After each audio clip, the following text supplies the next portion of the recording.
Right, let's get started. Okay, good afternoon, everyone. Thanks for joining us. I see people are just getting in now, clicking in. Welcome to the latest Shedcast. We have kindly been offered the expertise and genius of the Sustainable Energy Authority of Ireland. We're joined today by Stevie, Mel and Paul from IT Sligo, and also Quiva from Sustainable Energy Ireland.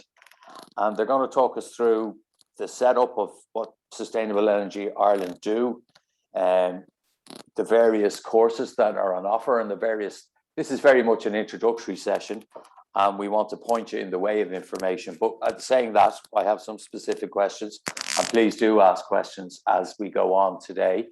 The question and answer session or the chat one, whichever's closest to hand, fire up an question. It's a very thorough presentation that the lads are going to give, so listen carefully. We will be recording it. You will get to hear it again later.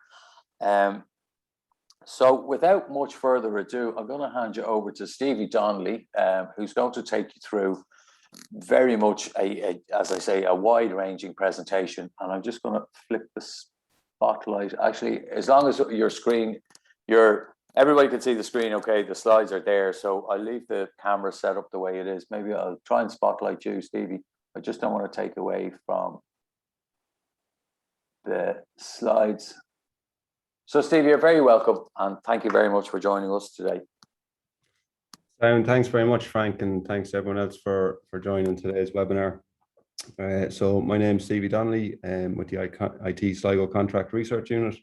I'm joined by my colleagues as well, Mel Gavin and Paul McNamara. So if you have questions, use the chat function, and we'll try our best to answer as many as possible. And we're also here with Quiva McCarthy from SEAI, and Quiva works on the Sustainable Energy Communities Programme.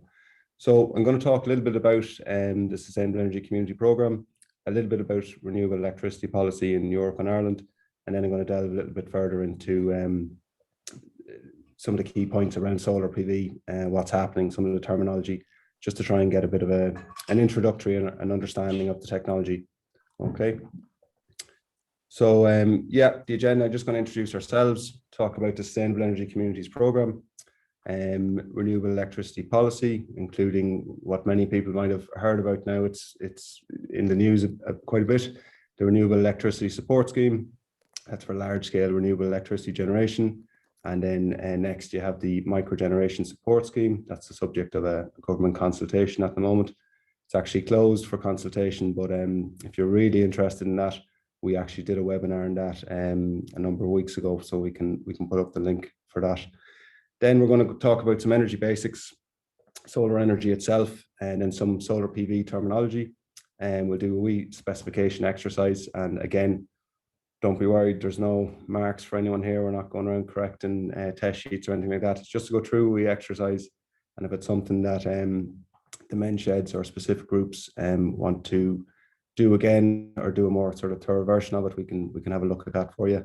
And then I'll talk you through just one or two small case studies to show you solar PV. So sorry, just before I move on there, obviously a lot of people, there's a lot of spotlight now on solar PV, because there's grants available. We're talking about renewable electricity feed-in tariffs. So sometimes solar PV is the go-to energy technology. It's the fancy one that people want to see in their house. No one can see that their cavity wall has been pumped, but people definitely see when you put solar PV on your roof. So it's one of the cool renewable technologies or energy technologies.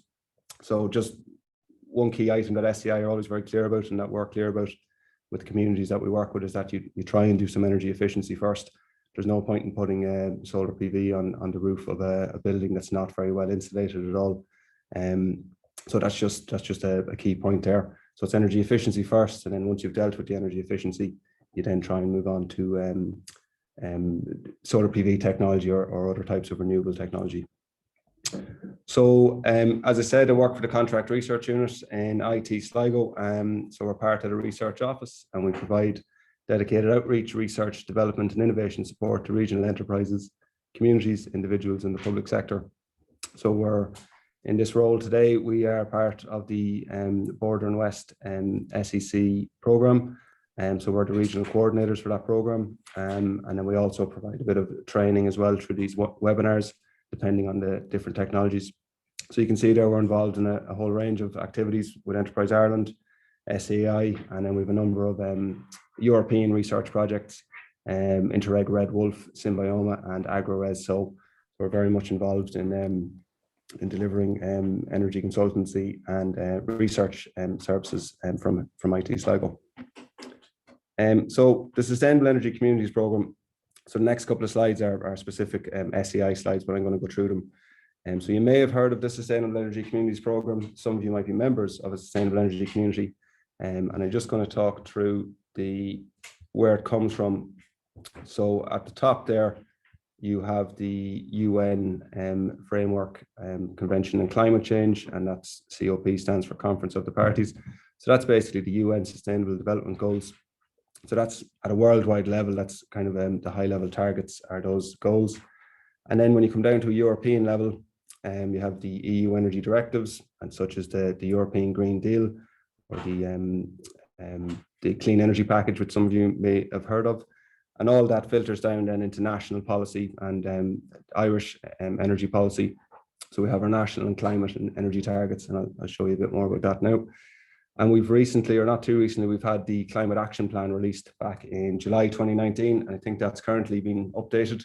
So that Climate Action Plan really sets some targets across the board for transport, renewable energy, energy efficiency targets right out to 2030. So it's good to finally have a plan in place that people can get behind. And there's specific actions in there around how communities and individuals can get involved.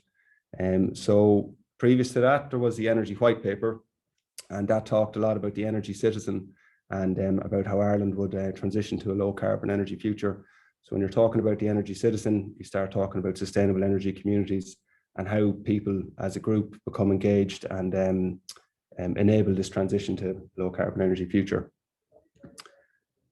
So the SEC network is over 500 SECs registered at the moment. This number is just going up all the time.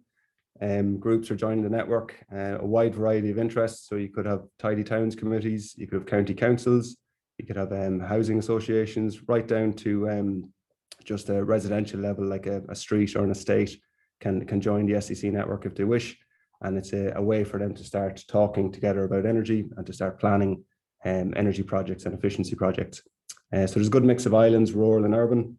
And there's a lot of new interest now from groups because of this renewable electricity support scheme.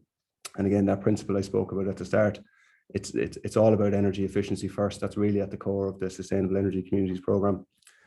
So there are links in some further slides, I think, to more information about the SECs. And you can actually go on that link, brings up a map of Ireland. You can go into the county and you can see what SECs are actually active in your county.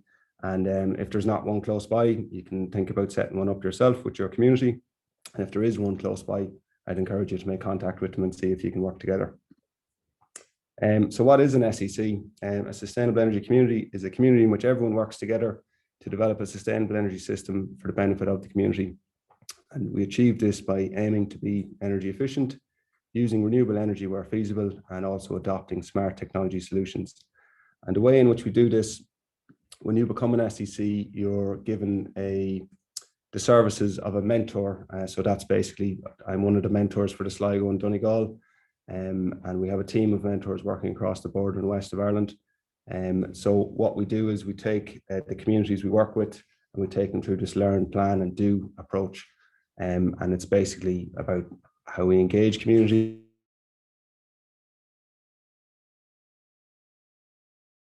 projects, doing energy efficiency projects for local businesses and local homes as well. So the sort of pathway that, again, no two communities are the same. So this is just kind of a guide as to how that activity works. So in the learn phase of the program, you go about starting an energy community. You then apply to join the SEC network. You meet with your local SEC mentor. So if you're in Donegal or Sligo, that might be me. And there's a whole series of mentors around the country. You get to attend regional and national events in a way to learn from others. So obviously we haven't been able to do that now for the last 2 years in a row. Normally we'd meet up in Athlone as the centre point of the country, and we'd have SECs attending that, and a really good day out to see the communities learning from each other about the different projects that they've done, and a great way to meet people and then come up with ideas to take back to your own community. So then the plan phase, you get to set out the goals and ambitions for your community. You get to apply for Energy Master Plan funding from SEAI, and you'll be eligible for funding of between 10 and 25,000 euro to carry out an Energy Master Plan. And that all depends on how much energy spend is in the locality of the community you are.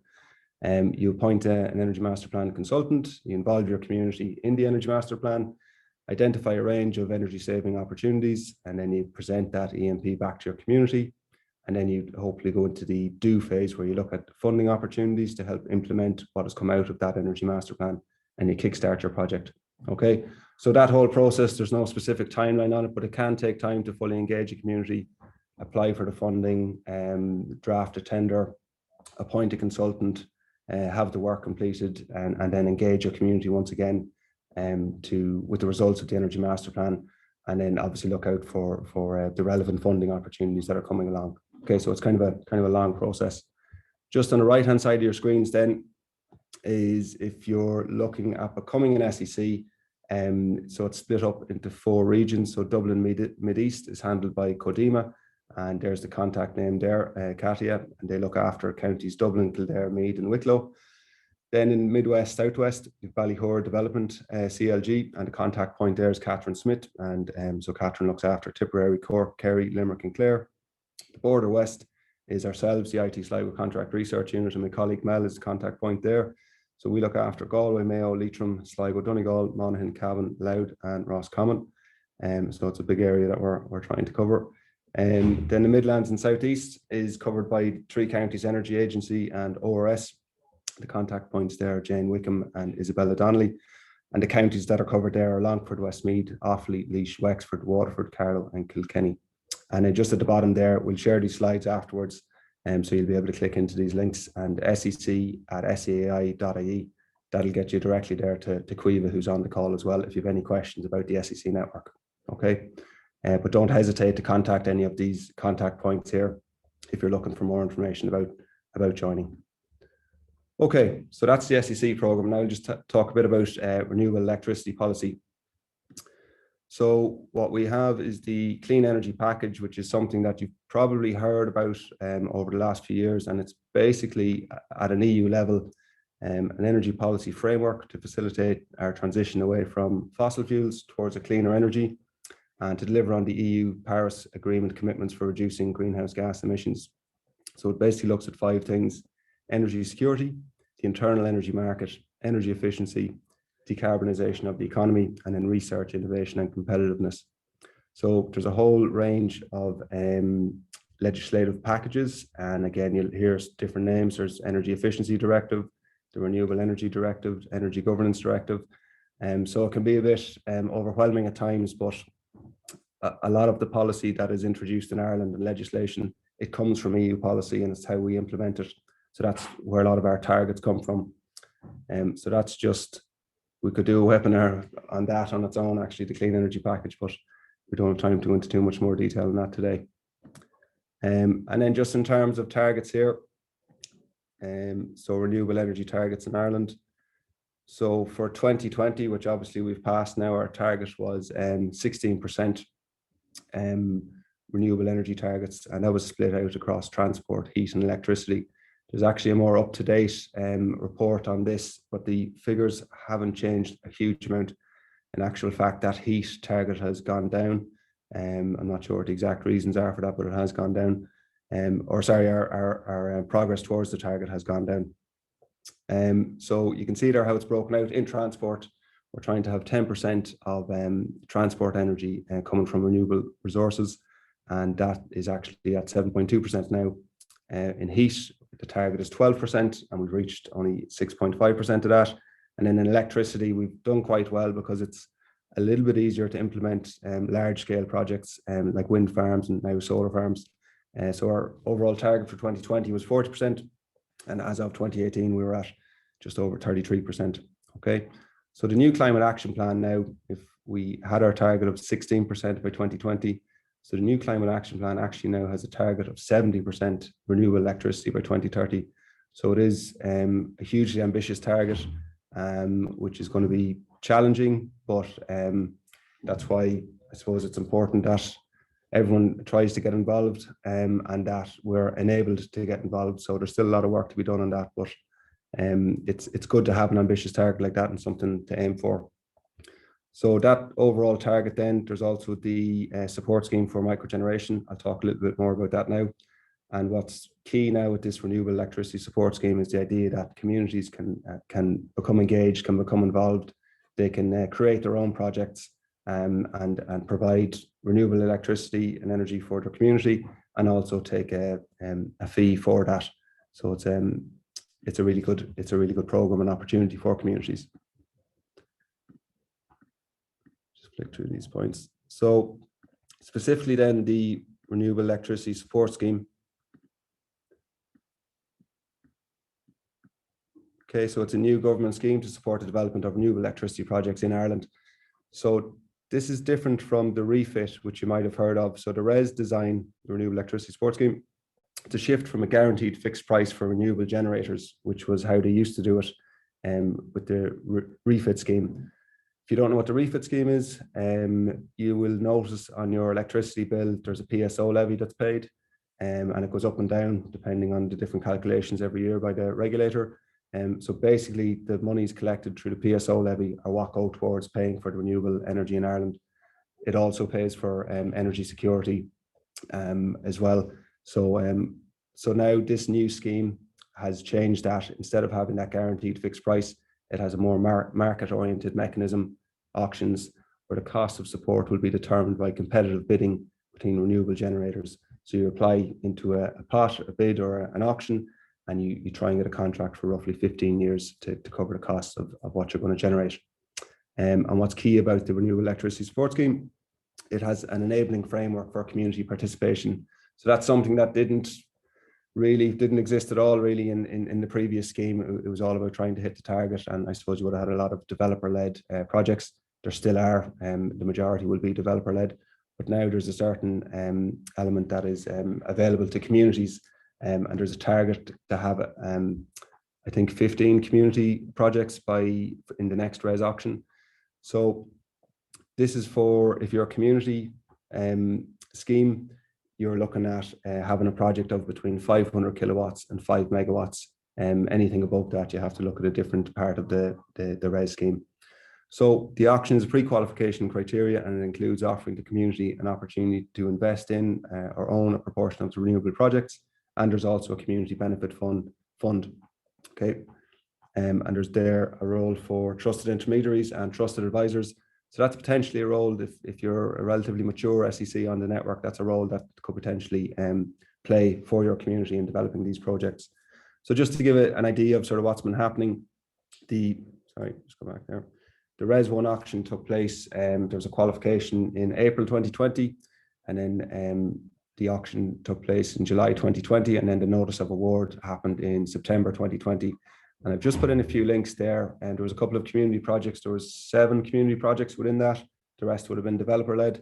So it's worth having a look at that to see what projects have been offered contracts in your area, and it'll give you an idea of if there isn't a project in your area, it'll give you a good idea of an opportunity to start one.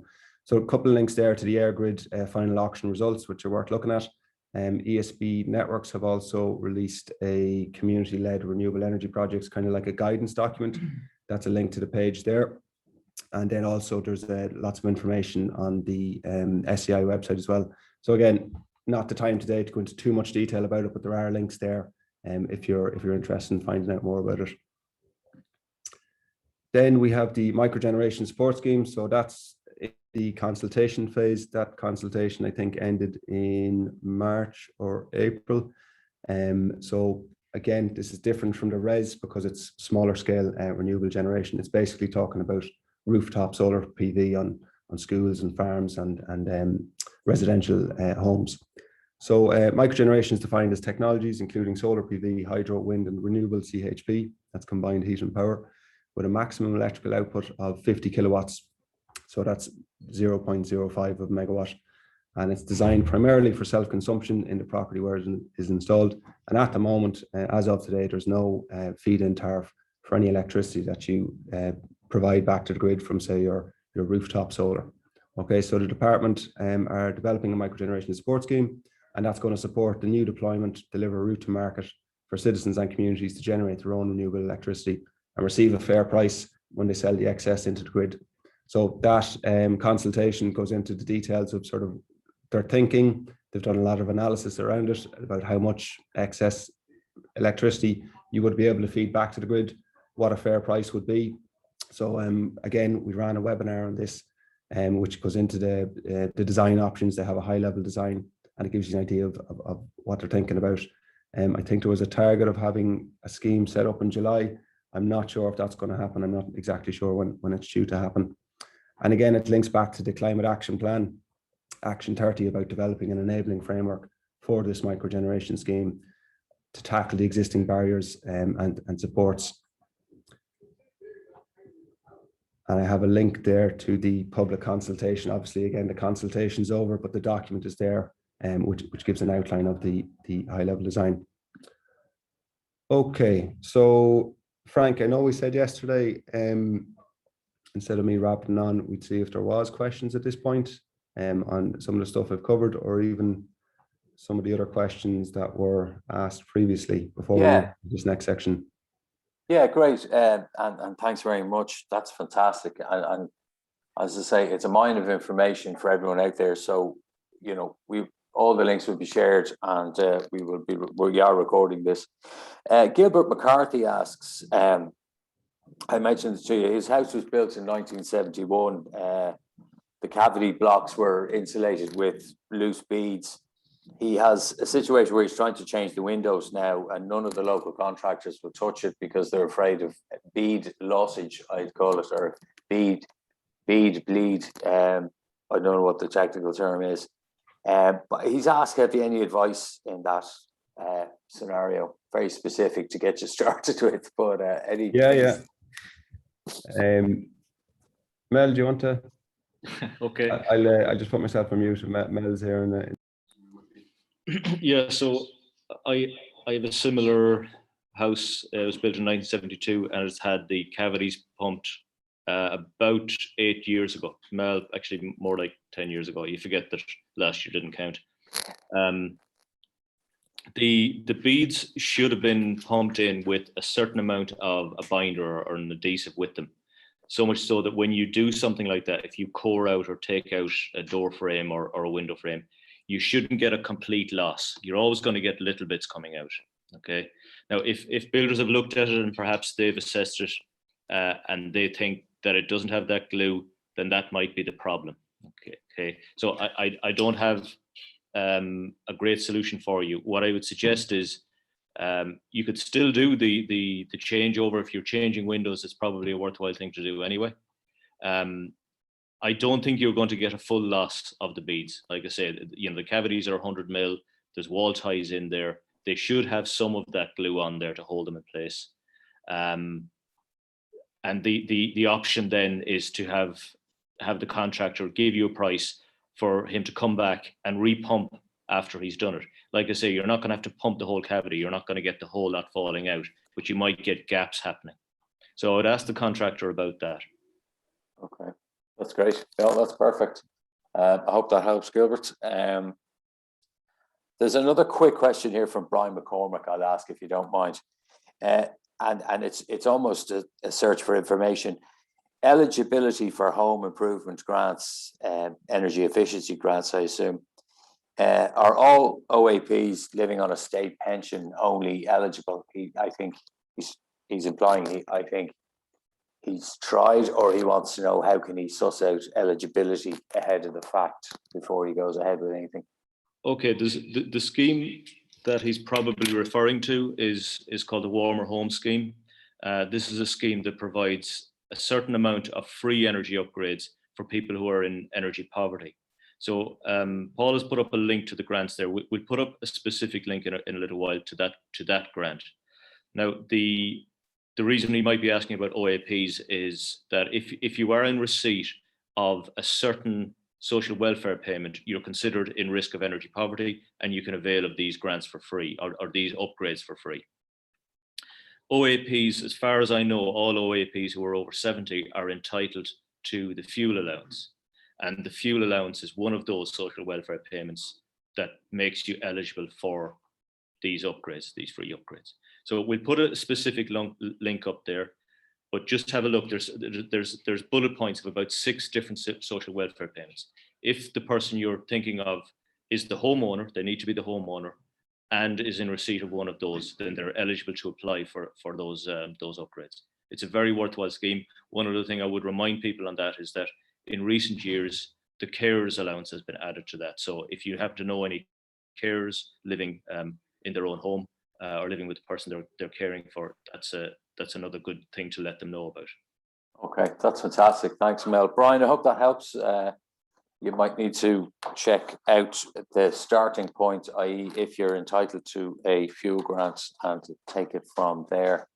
Okay, Stevie, back to you if you're ready. Okay, can you hear me again, Frank? Yeah, okay. So now we'll go through some energy basics, okay? So some of this will be basic for some of you that have a little bit of know-how in this area, but it's worth going through anyway. So when we talk about energy, we're talking about the conservation of energy, in that energy can neither be created nor destroyed. It can only be transformed or transferred from one form to another. And whenever we do transform energy, some of it is lost from the system. And actually, to say lost is not strictly correct. It's wasted is the term that is more accurate. So then when we're talking about energy as well, we like to talk about the efficiency of an energy system.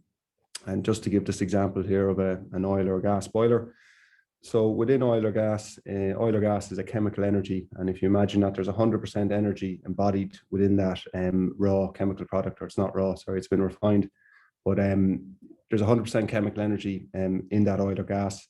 And we take that from our tank at the bottom of the garden, goes through the pipe and goes into the boiler. And we combust it in the combustion chamber. So you take that chemical energy and change it to heat by burning it. So within that process, there's losses or wastage, generally heat. So that 100% of energy turns into 90% energy. So you've only 90% left of what you started with. Once it's combusted and you have your heat, it then moves in to heat the water in your heating system. So you transfer the heat into the water. And again, there's some heat losses along that journey there as it moves through the boiler into your system, through the rads. And so you lose another 10% there as an example. So when someone talks about how efficient their boiler is, people talk about the general sort of 85 to 90%. Some are very efficient. There's some very efficient oil and gas condensing boilers. But if you're not servicing your boiler every year, it's a little bit older, you're probably looking at a sort of 85% efficient boiler. So that's the term you hear a lot. If it's 85% or 90% efficient, you're in and around what it should be. And then just to give another example of the efficiency of, say, a renewable system, just to take a wind turbine as an example. So again, you have wind power, and that's the kinetic energy of the wind. And again, if you imagine that there's 100% energy in the wind blowing at any one time, so you might have a 5 megawatt wind farm. Okay, that could be 5 1 megawatt wind turbines. So you take the wind and it goes across the wind turbine, and you have some aerodynamic losses there. So you're straight away from 100% down to 50%, as in you can only collect 55% of the 100% with 3 blades. So straight away you're from 5 megawatts down to 2.7 megawatts. Then that energy that you've collected in the wind turbine has to go into the generator. It sits at the top of the wind turbine, and the gears and the motors in there. So again, you have some mechanical losses. So your 55% energy goes down to 45%. And then in order to deliver that mechanical energy to the grid as electricity, as usable electricity, you have some power control and converter losses. So you go from 45% to 40%. So whenever you hear about a wind farm, a 5 megawatt wind farm that's been installed somewhere, that's maybe only generating 2 megawatts of usable power at any one time. Okay. Okay, so energy units and quantities. Again, when we talk about energy, there's different terminology used. With work, with energy, and with power. Work is the provision of something useful, heat, light, or motion. And then energy, we need energy to do work, and it's measured in kilowatt hours or megawatt hours. So if you have a 60 or 100 watt bulb, if you leave that on for an hour, you've just used a kilowatt hour, okay? And then megawatt hours is basically how we measure the energy being used or distributed by large energy generators. And then power is the rate at which work is done, and that's basically energy over time. And we measure that as watts, kilowatts, and megawatts. So you can see in your boiler, if you look at the nameplate in your boiler or something, or even look at your bulb in your room, you'll see that there'll be a number there with either a W or a KW beside it, and that gives you the power rating of the equipment. Okay, so then at a household level, just to take an average, say 3-bed semi-detached house, obviously we don't all live in the same types of houses, so these are just sort of broad figures that are used by different government agencies to sort of build a picture of average usage across Irish society. So we use about 11,000 kilowatt hours of thermal energy every year, so that could either be oil or gas. And then electricity, we use about 4,200 kilowatt hours. So that's the equivalent of running a 0.5 kilowatt generator running all year round, okay? And again, there's a link in there to find out some more information there from Bonkers. And the Commission for Regulation of Utility have a lot of detail around these average consumptions as well. So how is that broken down? So you have space heating, which is takes up approximately 60% of the energy requirement of your home. Then you have some water heating, you have your lighting and appliances, and you have your cooking. Obviously, lighting and appliances would have increased significantly over the last 20 years because we're using a lot more equipment, albeit some more of it's A-rated than that, but we've a lot more things plugged in and things charging at the same time. And we're all stuck at home these days. So we're using a lot more energy in lighting and appliances, and heating probably as well. Again, SEAI have some very good reports about the amount of energy being used and how it changes over time. And it'll be interesting to see now the report next year to see about household energy consumption, what are the real stats and what was the impact of the pandemic. So then just to talk about some of the typical costs per kilowatt hour. So in electricity, if you look at your electricity bill, you might be paying in and around something like 17 cents per kilowatt hour for each unit of electricity. And if you're in a commercial premises, that might be something like here at IT Sligo, I think the rate is approximately 11 cents per kilowatt hour. And obviously, I would encourage you, if you haven't switched electricity provider in a long time or even a year or two, go on to Bonkers or Switch or any of these price comparison websites and do change. It costs nothing. It can be done extremely easily. They just need your end details, and you can make a saving that way. You can save about 200 or 250 euros a year just by switching your electricity provider. Then with oil, is about 7 cents per kilowatt hour, and again commercial rate 5 cents per kilowatt hour. And then natural gas, just above 6 cents per kilowatt hour, and then commercial 4 cents per kilowatt hour. So again, obviously that doesn't equate there. If you have people are used to pricing, say oil in litres, and you might be paying 68 or 70 or 72 cents per litre. But for the purposes of this, we try and bring everything back to the kilowatt hour just to make it standard and easier to analyze. So around 7 cents per kilowatt hour for oil. And again, there's a couple of resources there to go in and find out more about these prices. Okay, so then focusing on solar energy. So there's a few different types of solar energy. The one that most people will be familiar with, solar PV, which is how we generate electricity from the sun, and then solar thermal, which is where we use the sun's energy to generate heat, not electricity. There are a couple of other different types of solar energy out there. There's thermodynamic solar, which basically does both of what you can see there on the screen. And there's also concentrated solar power, which is where they use giant mirrors in places like the Moroccan desert, where they use the intensity of the sun's energy to heat up molten salt, and they use that then to drive a generator to generate electricity. So it's a little bit different, but the principle is the same. You're taking the sun and trying to turn it into a usable form of energy. So when we talk about solar energy, the term irradiance is used, and the annual solar irradiance. And what that means is how much of the sun's energy falls on 1 meter squared of the earth at any one time. So approximately 1,000 kilowatt hours falls on each 1 meter squared of the earth at any one time. Okay. And then just to get an idea then of how big an area you might need to capture solar radiance for an average household. So if you assume solar radiation of approximately 1,000 kilowatt hours per meter squared, for electrical energy, that's 4,200 kilowatt hours. And then for hot water only, that's 2,900 kilowatt hours. Okay. And again, there's a good resource there from SEAI about PV best practice guide.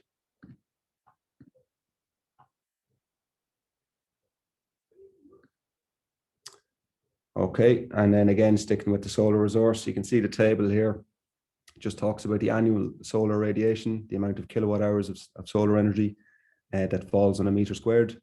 And as you can see there in the different columns, S is south, SE, SW, southeast, southwest, east, west, northeast, northwest, and north.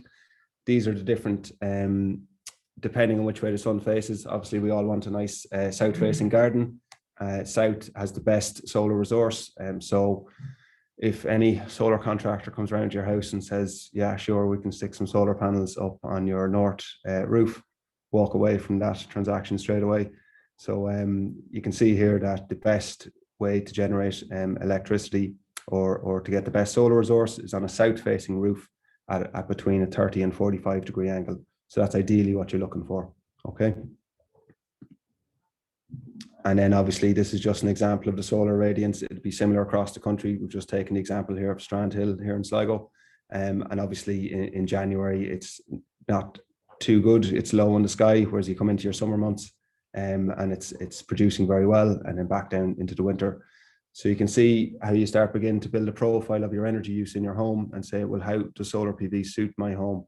You know, you're not going to get too much from solar electricity in the winter months. You might get a bit more from solar thermal. It can provide a decent amount of hot water even in the winter months. So these are things to consider if you're thinking about solar energy. What is your energy profile in your house? How many people are there? How much hot water do you need? Okay. So some of the considerations as well are that solar energy is obviously intermittent. If it's very cloudy, you're not going to have great production, but it is relatively predictable.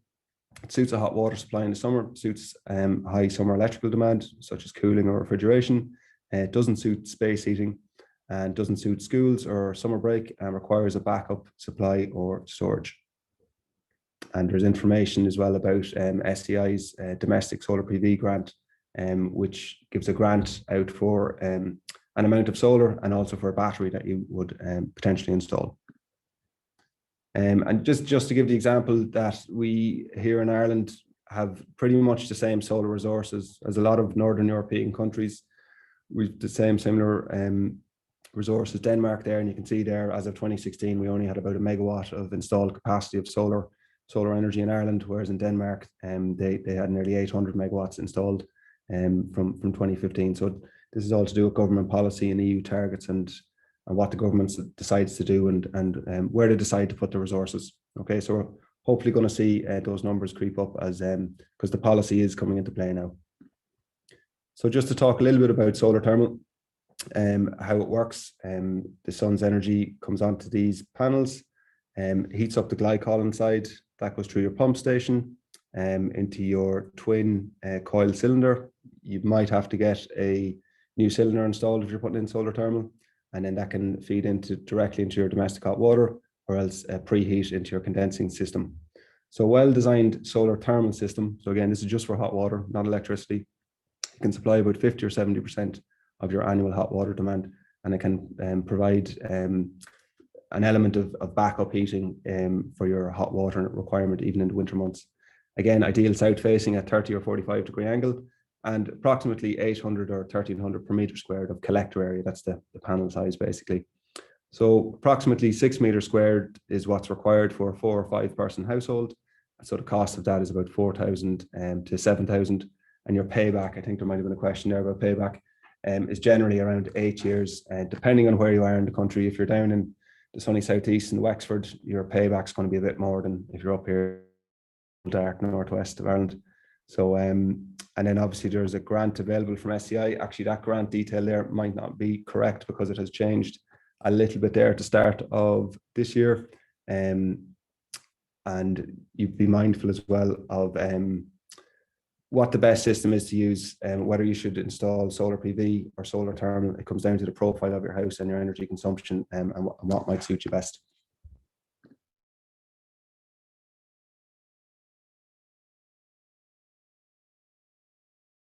And it converts light, photons of light, into electricity, and they're between 15 and 20% efficient. That efficiency is creeping up all the time. It would have started out quite low, I'd say 10 years ago, it would have been at the 13 or 14% mark, and now we're seeing solar panels that are about 20% efficient. And as this decade moves on, they'll probably get closer up to 25% efficiency. So they can be roof or ground mounted. Again, you're looking for a south-facing roof. Inverters they condition the electricity from main system. So when you produce electricity from a solar panel, you're producing it at direct current, but in order to have that usable in your house or your business, you have to convert it to AC, alternating current. So approximate capital cost then for a small system are between 1,500 and 2,000 per kilowatt peak. That peak just stands for the maximum amount of energy that can be generated. Because you could have a solar panel on a slightly cloudy day that's not producing at its best, so it's not producing at its peak. Then a larger system might be around €1,000 per kilowatt peak. Again, the great thing about solar panels, you can put them on the roof. They're basically self-cleaning when it rains, so they've low operating and maintenance costs. And then there's grants there, and I might ask one of my colleagues to put up. Sorry, there's actually there's a link there about the grant information there, and that includes for a battery as well, if you're going for a certain system size. Okay. So then just some of the terminology that we talk about. We've cells, we've modules, we've panels, and we've arrays. I won't dwell on this. Again, I'm going to share the slides and you can look at some of this in your own time. And we've got a link there to some more information about it as well. But sometimes the terminology can be a bit lost when we talk about arrays and panels and modules. So that's just to make it a little bit more clear there for people. And again, as I was talking about watt peak and kilowatt peak, so this is the installed power and capacity of your system, and it's like the boilerplate. So you could have a 5 kilowatt peak system, or generally in households you might have a 3.6 to 4.2 kilowatt peak system, again depending on the profile of that house. So your typical solar module or panel size is 1 by 1.6 meters, so 1.6 meters squared, and they come between that panel can generate at its best capacity between 250 watts and 350 watt peak. And again, we're seeing those numbers creep up. Currently on the Red Wolf project, we've seen solar panels where they're generating 390 kilowatt peak. So these technologies are improving all the time. So again, if you were to take a simple example there, if you had a 350 kilowatt or watt peak solar panel installed in your roof and the sun was shining outside, then you could power 3 or 4 or 5 bulbs in your house in the different rooms. But why would you need to switch them on if the sun is shining outside? But it's just to give an example of the power that's generated. And then this is sort of where we get a little bit more technical. And again, we won't dwell on this. I'll go through it a little bit slowly. Just it might be an exercise. We talked about this with Frank yesterday, that if there's interest, there might be an exercise there for some of the different men sheds to figure out the size or specification of a system that you could install either in your home or your local premises or whatever place you're using. And this is how we calculate the energy or the annual yield from a solar system. So you try and figure out how much roof space you have, how many panels you can fit in it, and then what you can expect to yield from that. And then that's how you develop, well, what's my payback period? How much grant can I get? And is it a good investment? Okay, so then just a bit more about specification exercise. So again, we can share some of these worksheets around afterwards. So this is basically where we hand out sheets where it identifies a couple of, I was going to say fictitious, they're not fictitious, they're real buildings, but we've just identified the sizes of the different roofs. And you start to do an exercise to say, well, what size is that roof? Is it a flat roof? Is it is it a pitched roof? What space can I use on it? And then you start to be able to fill out this worksheet to figure out what it's for. So that might be something we discuss again, Frank, as a separate exercise. But basically what we do is we take the solar area of a roof. We then figure out what way it's facing. We go back up to one of our charts that we showed there and say if it's facing south or southeast or southwest, what's the expected solar radiation that we can expect from that solar panel? What's the module area size that we have to play with? And then what is the kilowatt peak of the specific panel that we're going to use? Obviously, the higher the kilowatt peak, the more we're going to generate. And that gives you an idea then of how much energy you might generate in a year, how much you'll then be able to save on your electricity consumption bills for that building. And then you can start to build a picture of whether it's a worthwhile investment. So again, just the example here, you can see a building and it's government offices in Roscommon. The roof area is 245 meters squared. It's a nice south-facing roof at a 30-degree angle. So again, that's just the example where we're using our table, south-facing roof in that column, 30-degree angle. We can expect to get about 1,074 kilowatt hours per meter squared for that roof space.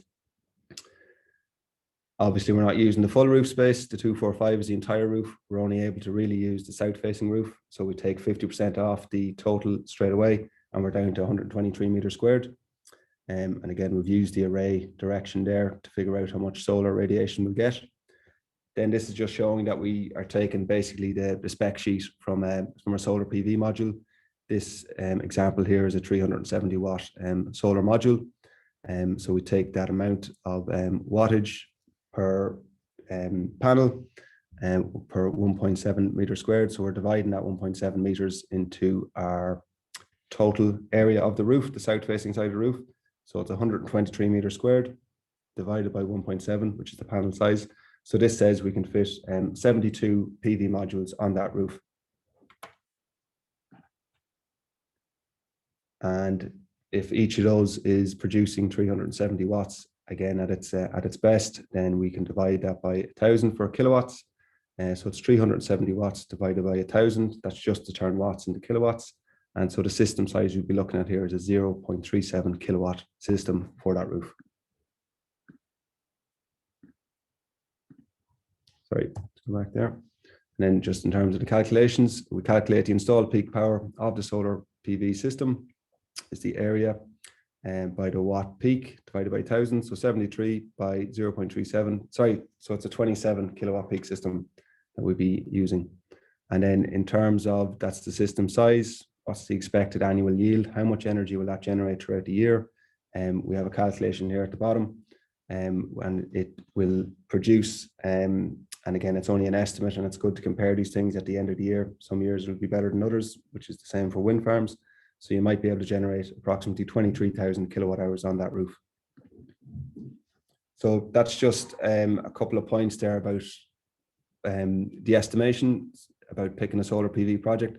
So again, this is something we talked about with Frank. It might be a useful exercise to do for the men's sheds to identify a solar PV project and sort of carry out your own high-level feasibility study for an area.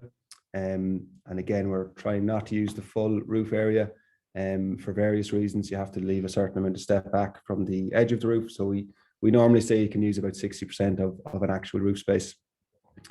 And again, they're just the steps that you go through there, just described, if it's something you want to do. And this is something we can sit through with you again, or if there's any questions about it, we can go through it. And then that's just if you're getting into a commercial estimation about an 8 or 10 year payback. And if your head of finance thinks it's a good idea, you have to go with them with this calculation. Okay, and then we're nearly done. Just two short case studies. Just one is a dairy farm in County Longford. Again, they were looking to they were heating 200 litres of water per day, so they were looking to reduce that down. So they installed a solar thermal system, just two of these solar thermal panels, and they are saving €1,300 per annum. Okay, and there's a link there to more information about that case study. And then on the solar PV side, this is just a veterinary practice in County Tipperary. So they installed a 13.5 kilowatt roof mounted solar PV. So this generates approximately 12,000 kilowatt hours per year. And you can see there it's mostly consumed on site.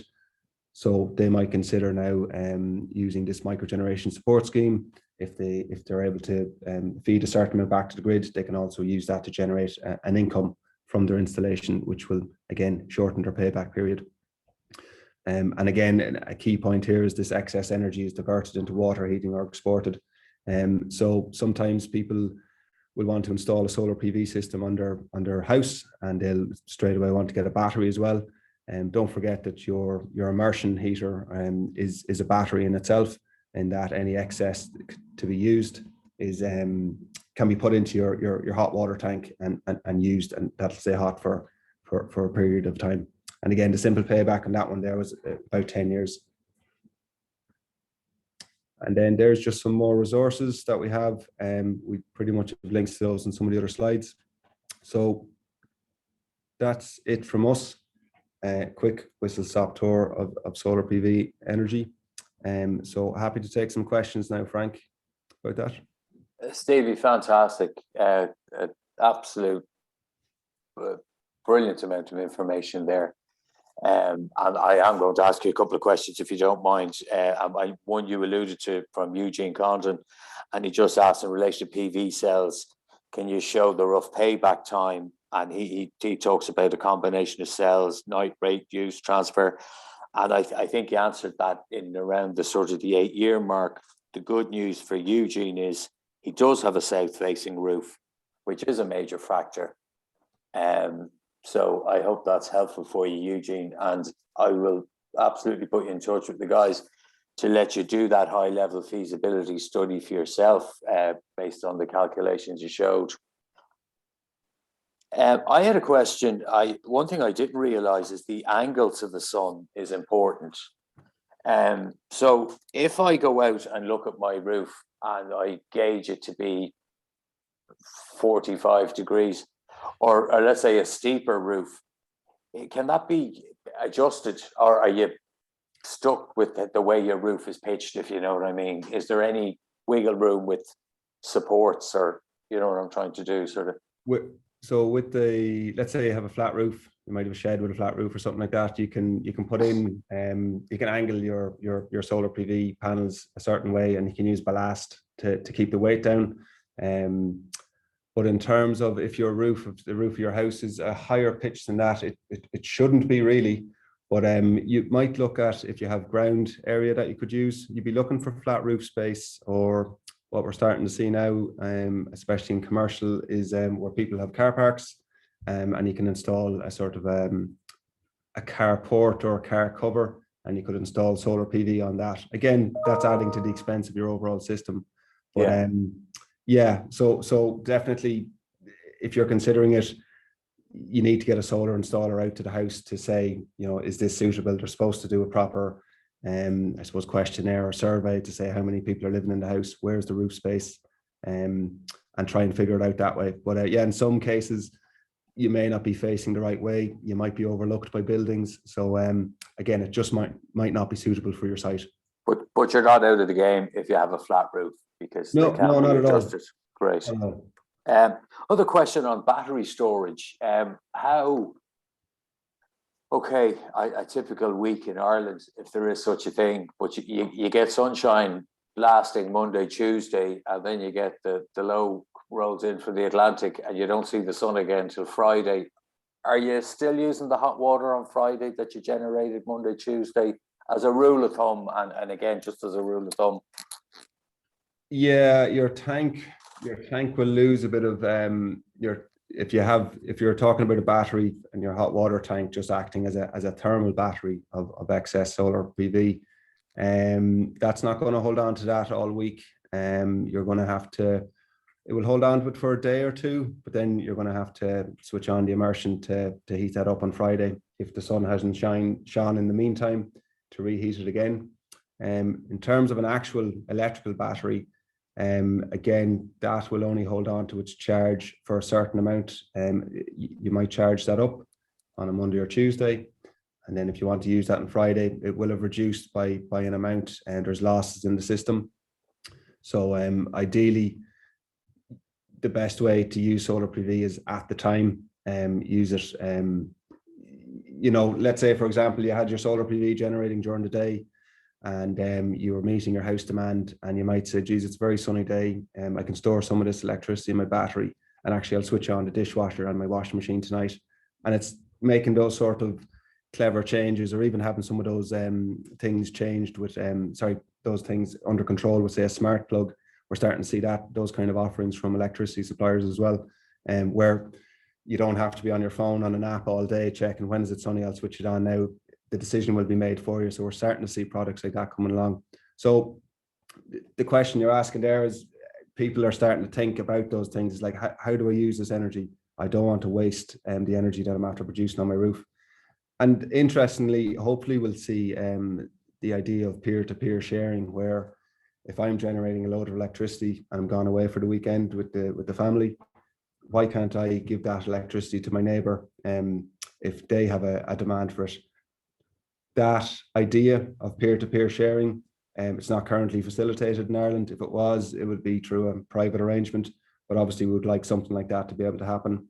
And that's the great thing about this clean energy package and all this EU legislation. It's trying to provide for that. It's really laying down the gauntlet for the likes of EirGrid and ESB networks and even SEAI to say people should be allowed to sell electricity to each other. There's no reason why a house shouldn't be able to give its excess electricity that is generated on its roof to its next door neighbour, and there should be a fair price for that. Very good. Jim McSweeney's jumped in there with a great question. Surely without buyback to the national grid, the economics of PV, is there a time frame for this, for the buyback system coming in to push back onto the national grid? Roughly, yeah. And again, I'm not pinning you into anything, because again, no, that's fine. It's I think it was talked about that they were supposed to have a system in place by July. And again, this is all back to the Irish government having to meet EU legislation by a certain date. And I think July was the date. For me personally, this is my own personal opinion, it's difficult to see that starting in July. To be honest, it takes time to figure these things out. And obviously the government is very careful in how it approaches these things. It doesn't want to set up a scheme that's not going to be right and it won't work properly. We've seen that happen in the past. So it's difficult to see exactly when it's going to happen. I would hazard a guess to say it will happen this year, that you'll be able to sell electricity back to the grid at a certain price, but they're trying to figure out, again, how that's done through a market system. They don't just want to have a cash for ash scheme here in the south. So they're trying to be careful about it. And the good thing, again, is these feed-in tariffs have existed in European countries for 10 or 15 years. So there's a lot of knowledge out there. There's been bad ways of doing it incorporated. So now the Irish government has the opportunity to learn best from what's worked well, what hasn't worked well, to come up with a system that's resilient and durable for the next number of years. Gotcha. Brilliant. Listen, I'm conscious we're running out of time, but we've gotten in two late questions from Dermot Long and Ray Hart. I'm going to ask you one, and Mel, you might take Ray Hart's question in the comment section directly, if that's all right with you. I'll ask you Dermot Long's question. Does the ESB actually pay for surplus electricity, or does it give a notional credit, as I believe it happens for private? Right, okay. We kind of answered that we're still bottoming out that system. There was previously a pilot, microgeneration pilot. Yeah, microgeneration pilot, where there was a fee given back, but it was like 11 cents per kilowatt hour. So it didn't cover the cost. It was just a scheme to test it out, basically. But that's not there anymore because they're coming up with this new scheme. Very good. And in true Menshed fashion, somebody suggests, instead of replacing the windows, would you not replace the glass? And you might save yourself some beads. And then on the peer-to-peer idea, how could you record how much is shared and charged for? I think that's going to be down to metering. How much is, I assume the meters with these systems know exactly, and when it comes to selling to the grid, will know exactly what's going on. Yeah, and that's going to add to the expense of the system. You're going to have to install, you hear a lot of talk about smart meters now, and the smart meter program has been rolled out until 2024. But if this system is going to come along where you're able to sell your excess electricity back to the grid, you're going to have to install pretty much what is a smart meter, and that expense will probably be on the homeowner, and that's to be decided through that consultation we talked about. but ultimately that adds to the cost. And again, you're only going to be able to feed back a certain amount. Basically, you know, the government and ESB networks and air grids, they don't want everyone just installing solar panels just to sell it all back to the grid. They won't allow that. You'll only ever be able to provide maybe 25 or 30% excess back to the grid. They have to try and control it in some way. So it's just to be mindful of that. It's to stop gaming of the system and all that, you know. Yeah. Stevie, thank you so much. Mel, Paul, and Quiva from SEAI. There's so much in this. There really is. And lads out there, we just wanted to give you a taster, a starter. These guys have all the information. We're happy to put you in touch with them and them in touch with you and talk about these sustainable energy communities that I think men's sheds should be wrapped around throughout the country, or we start our own, and that's a debate we can have ourselves. But I'm assuming a lot of sheds are already plugged into their sustainable energy community. If anyone has any questions after this, please send them directly to me. I'll be sending out the recording and I'll send them on to the gents. But for now, thank you very much, Stevie, Paul, Mel, Quiva. Really appreciate it. I look forward to talking to you again if we can. So thank you very, very much indeed. Thanks very much, everyone. Thank you. Thank you. Take care. Thanks, everyone. Thanks, Sue.